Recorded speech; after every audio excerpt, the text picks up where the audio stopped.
Саламатсыңар балдар, бүгүнкү сабагыбыздын темасы маалыматтар базасын башкаруу системасы. Аббревиатуралык аталышы МББС. Сабактын максаты балдар, биринчи бул маалыматтар базасын түзүп чыгуу этаптарын үйрөнө аласыңар.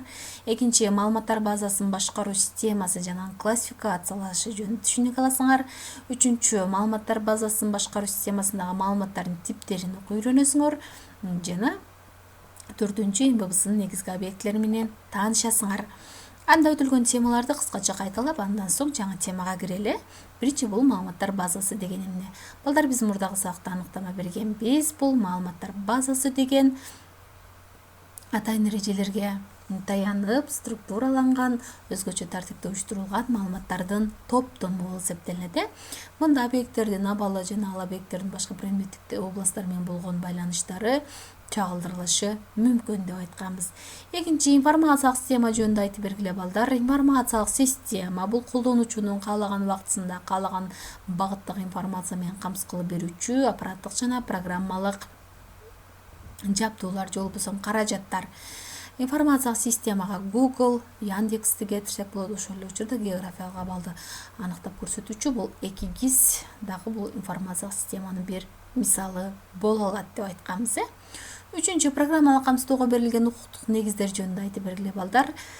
Балдар, мында программалык камсыздоо качан гана ошол авторлук укук менен корголгон учурда гана закондуу болуп эсептелет, аны колдонуу жана жайылтуу. Демек, бул авторлук укук менен корголгон, колдонууга жана жайылтууга мүмкүндүк берген укуктук документ бул лицензия деп айтканбыз. Жана лицензиялардын түрлөрүндө карап өткөнбүз. Бул мөктөк лицензия жана ачык же болбосо эркин лицензия деп. Эми балдар, силерден өтүлгөн темаларды сөзсүз түрдө кайталаганды унутпагыла. Анда жаңы теманын планы балдар. Биринчи бул маалыматтар базасын түзүү этаптары, экинчи маалыматтар базасын башкаруу системасы жана классификациясы, үчүнчү МББСдагы негизги маалыматтардын типтери, төртүнчү МББСнын негизги объектилери, бешинчи сабакты бышыктап жыйынтыктоо. Демек балдар, биринчи маалыматтар базасын түзүү этаптары. Эми бардык эле нерсени түзүүдө же болбосо кандайдыр бир иш аракетти аткарууда анын ошол аткаруу же болбосо түзүү этаптары болот. Ошол сыяктуу эле маалыматтар базасын түзүү этаптары бар. Биринчи демек эмне болушу керек? Биринчи маселенин коюлушу. Демек, маселенин коюлушунда бул этапта ошол маалыматтар базасын түзүүнүн максаты аныкталышы керек. Жана предметтик областтар, кайсы предметтик областтар тандалат бул маалыматтар базасына киргизилет, ушулар такталышы керек. Жана ошондой эле потенциалдык колдонуучулар аныкталышы керек. Потенциалдык колдонуучулар деген ошо түзүлгөн маалыматтар базасын кимдер колдонот, ушулар аныкталышы керек. Экинчи, маалыматтар базасын проекторлоо этабы. Демек, мында маалыматтар базасынын таблицасын, атрибуттарын чагылдыруучу полялардын жалпы тизмесин түзүү. Демек, канча поля болушу керек жана кандай типтеги полялар болуш керек тизмесин түзүү. Жана полялардын жалпы тизмеси бул базалык таблицанын негизинде бөлүнөт. Ар бир полянын тиби аныкталышы керек. Демек, биз буга эмки сабакта дагы кененирээк токтолобуз. Демек, ар бир поляда ошо маалыматтын тиби көрсөтүлүшү керек. Жана ар бир таблицада ачкычтык поля көрсөтүлөт. Бул ачкычтык поля орусчасы ключевое поле болушу керек ар бир таблицада. Жана таблицалар ортосундагы байланыштар дагы ушул проекторлоо этабында аныкталышы керек. Үчүнчү, бул проекторлоодон кийин демек маалыматтар базасын түзүү этабына келели. Бул маалыматтар базасы негизи программалоо тилдеринин жардамында же болбосо МББСда түзүлөт. Маалыматтар базасын түзүүдө эгерде МББСда түзүү керек болсо, анда алгач МББСны эмне кылыш керек? Ишке чегерүү керек. Жана МБнын жаңы файлын түзүү. Экинчи, бул таблицаларды түзүү жана алардын ортосундагы байланышты аныктоо. Демек, канча таблица болушу керек жана алардын ортосунда кандай байланышы болушу керек аныктоо керек. Үчүнчү, маалыматтар базасын тестирлөө. Төртүнчү, маалыматтар базасынын түрдүү объектилерин отчет, форма, запрос жана башкаларын иштеп чыгуу. Бул объектилерине төмөнкү пландарда кенен токтолобуз. Бешинчи, таблицаларды маалыматтар менен толтуруу. Эми төртүнчү этап бул демек түзүлгөн маалыматтар базасын эксплуатациялоо. Мында сортировкалоо, фильтрлөө жана издөө. Сортировкаланы балдар билебиз, бул кандайдыр бир ошо маалыматтарды кандайдыр бир тартипте иретте жайгаштыруу. Ал эми фильтрлөө болсо кандайдыр бир критерий боюнча маалыматтарды бөлүп алуу болуп эсептелет. Кийинкиси талап кылынган критерий боюнча таблицадан маалыматтарды бөлүп алуу. Бул запрос болуп эсептелет. Буга дагы кененирээк токтолобуз. Кийинкиси маалыматтарды иштетүү, өчүрүү, кошуу, маалыматты өзгөртүү, эсептөөлөрдү аткаруу.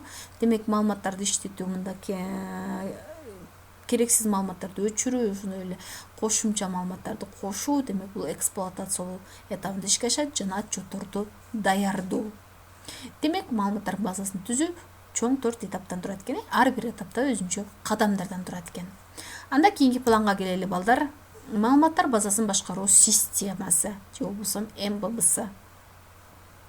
Эми балдар карагыла, бул маалыматтар базасын башкаруу системасы деген бул колдонмо программа балдар. Мында биз маалыматтар базасын түзө алабыз, ага керектүү маалыматтарды киргизе алабыз, ошондой эле аларды сактай, издей жана ошондой эле аларды редакторлой алабыз. Демек, ушундай мүмкүнчүлүктөрдү сунган колдонмо программа бул эмне деп аталат экен? МББС деп аталат экен балдар. Эми МББСнын классификациясы бул МБны уюштуруу модели боюнча, бул иерархиялык, тармактык, реляциялык, биз мурдагы сабакта караганбыз ар бирине жайгашышы боюнча локалдык жана бөлүштүрүлгөн. Үчүнчү бул жетүү мүмкүнчүлүгү боюнча файл сервердик жана клиент сервердик же болбосо кардар сервердик болуп класстарга бөлүнөт. Эми жетүү мүмкүнчүлүгү боюнча карайлы балдар. Файл сервердик МББС бул колдонуучулардын компьютеринде же болбосо ар бир жумушчу станцияда иштейт. Мисалы Microsoft Office Access бул файл сервердик МББС болуп эсептелет. Мында сервер болгону маалыматтарды сактайт. Бул сервер болгону маалыматтарды сактайт, бирок ал маалыматтарды иштетүүгө эмне болбойт? Катышпайт балдар. Маалыматтарды иштетүү ар бир жумушчу станцияда өзүндө жүргүзүлөт. Түшүндүкпү? Бул файл сервердик МББС болот. Эми кардар сервердик МББС бул маалыматтар базасы жайгашкан компьютерде жайгашат. Карагыла, демек бул ошол маалыматтар базасын түзүүгө арналган программа бул маалыматтар базасы жайгашкан компьютерде жайгашат. Ал маалыматтар менен жүргүзүлүүчү бардык иш аракеттерди эмне кылат? Аткарат. Мында түзүлгөн маалыматтар базасын окуу жана өзгөртүү бир гана ушул МББСда ишке ашырылат. Ал эми бул жумушчу станциялар да ошол маалыматтар базасын оңдоо же болбосо редакторлоо мүмкүн эмес. Мисалга келтирсек, мында кардар сервердик МББСга Microsoft SQL Server жана Oracle бул коммерциялык кардар сервердик МББСлар болуп эсептелет. Ал эми бул акысыз же болбосо эркен лицензияда таралган кардар сервердик МББСлар бул Firebird жана MySQL программалары болуп эсептелет. Эми мында кардардын милдети. Кардардын милдети атайын программалоо тилинде серверге талап жөнөтүү же болбосо запрос жөнөтүү серверге жана ошо серверден алынган жоопту, жыйынтыкты колдонуучунун экранына чыгаруу. Бул кардардын милдети же болбосо жумушчу станциянын. Биз өйдөдө айттык, бул заманбап кардар сервердик МББС да көбүнчө эмне колдонулат? SQL бул эмне дегенди түшүндүрөт? Структуралык талаптардын тили колдонулат. Бул өз ичине маалыматтар базасын түзүү, өзгөртүү, керектүү маалыматтарды киргизүү жана алар менен иштөө командаларын камтыйт. Эми демек сервердин милдетине келели. Сервер кандай кызмат аткарат? Биринчи бул тармак боюнча кардардын талабын күтүү. Демек кардар биз атайын программалоо тилинде серверге талап жөнөтөт дедик. Демек ошол талабын күтүү жана ошол келип түшкөн талапты аткаруу кезегине коюу. Демек бул бир топ жумушчу станциялар бар. Ошолордон келген талаптарды демек аткаруу кезегине коюу жана талапты аткаруу, ошондой эле ошол аткарылган жыйынтыкты кардарга жөнөтүү. Бул сервердин милдети балдар. Эми үчүнчү планга келели балдар. Бунда МББСдагы негизги маалыматтардын типтери. Кандай маалыматтардын типтерин киргизе алабыз МББСга? Биринчи бул текстик. Текстик бул максималдуу символдордун узундугу 255 белгиге чейин болгон учурда текстик тип менен киргизебиз. Мында товардын коду мисалы. Мемодо балдар алфавиттик сандык бул 255 символдон көп болгон учурда демек мемо менен киргизебиз балдар. мемо тиби менен. Кийинкиси сандык. Мында бүтүн жана бөлчөк сандар сандык маанилерди берүүдө, демек сандык тип менен киргизебиз. Дата убакыт бул 100-жылдын 9999-жылдардын ортосундагы жылдарды же болбосо көрсөтүлгөн бул жердеги убакыт ортосундагы маанилерди берүүдө, демек дата убакыт тибин көрсөтүү керек. Кийинкиси акчалык же болбосо денежный. Бул акча бирдиктери менен бирге берилиши керек болгон маалыматтарды берүүдө, демек денежный тибин көрсөтүү керек. Эгерде мамычага счетчик же болбосо поляга счетчик тибин көрсөтсөк, анда ал автоматтык түрдө эмне кылат? Номерлөө жүргүзөт. Мында өзгөртүү мүмкүн эмес балдар. Кийинкиси логикалык.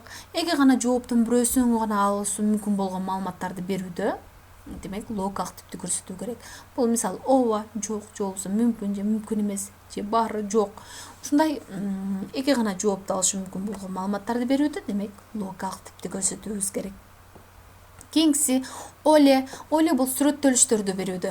Мында негизинен растырдык сүрөттөлүштөрдү берүүдө, демек оле тибин көрсөтүү керек.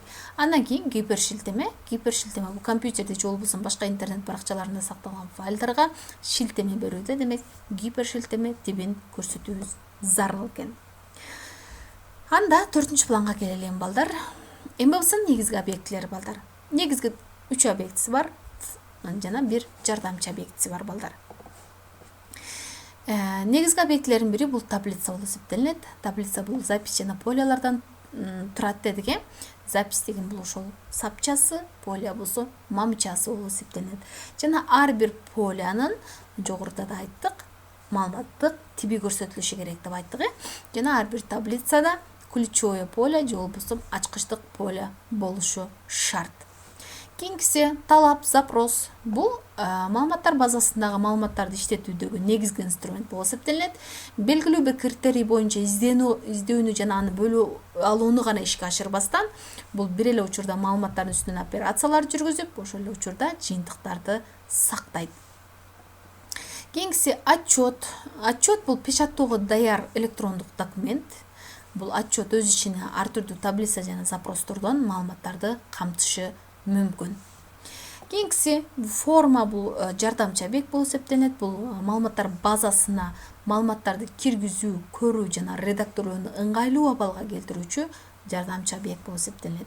Мунун түрлөрү бул автоформа, мастер форма жана конструктор форма. Буга биз МББСда иштөөдө дагы кененирээк токтолобуз балдар. Бул МББСынын негизги объектилери болду. Түшүнүктүү болдубу? Демек балдар 5-планга келели. Бышыктоо. Демек биз бүгүн балдар эмнелерди үйрөнүп алдык? Бүгүн биз маалыматтар базасын түзүү этаптарын үйрөнүп алдык. Бул 4 этаптан менен ишке ашат экен. Биринчи бул маселенин коюлушу, экинчи маалыматтар базасын проекттөрлөө, кийин ошол МБны түзүү жана үчүнчү бул эксплуатациялоо, төртүнчү бул эксплуатациялоо. Жана маалыматтар базасын башкаруу системасы менен тааныштык. Демек бул МББС деген бул колдонмо программа болуп эсептелет экен. Жана анда маалыматтар базасын түзүү, керектүү маалыматтарды киргизүү, сактоо, редакторлоо мүмкүнчүлүктөрү каралыптыр. Жана ал классификацияланышы боюнча тааныштык. Жана ал жетүү мүмкүнчүлүгү боюнча бул файл сервердик МББС менен кардар сервердик МББСынын айырмачылыгын үйрөнүп алдык. Ошондой эле МББСга киргизишибиз мүмкүн болгон, киргизе алышыбыз мүмкүн болгон маалыматтардын типтери менен тааныштык. Жана ар бир маалыматтын тибинин бири-биринен айырмасын үйрөнүп алдык. Жана ошондой эле МББСынын негизги объектилери менен дагы таанышып, үйрөнүп алдык. Анда балдар, бүгүнкү сабактын тапшырмасы демек, биринчи бул МБда маалыматтар базасына мисал келтиргиле балдар. Кайсы маалыматтар топтомун маалыматтар базасы деп эсептейсиңер? Жана кандай түрдөгү МББСда даярдалды деп ойлойсуңар балдар? Ойлонуп көрөлү. Экинчи бул демек МББС боюнча интернеттен кошумча маалыматтарды карап, кененирээк информация алганга аракет кылгыла. Үчүнчү теманын маанилүү жерлерин жазып, конспектлегенди да сөзсүз унутпагыла балдар. Анда сабак түшүнүктүү болгон болсо балдар, кийинки сабакта жолугушканча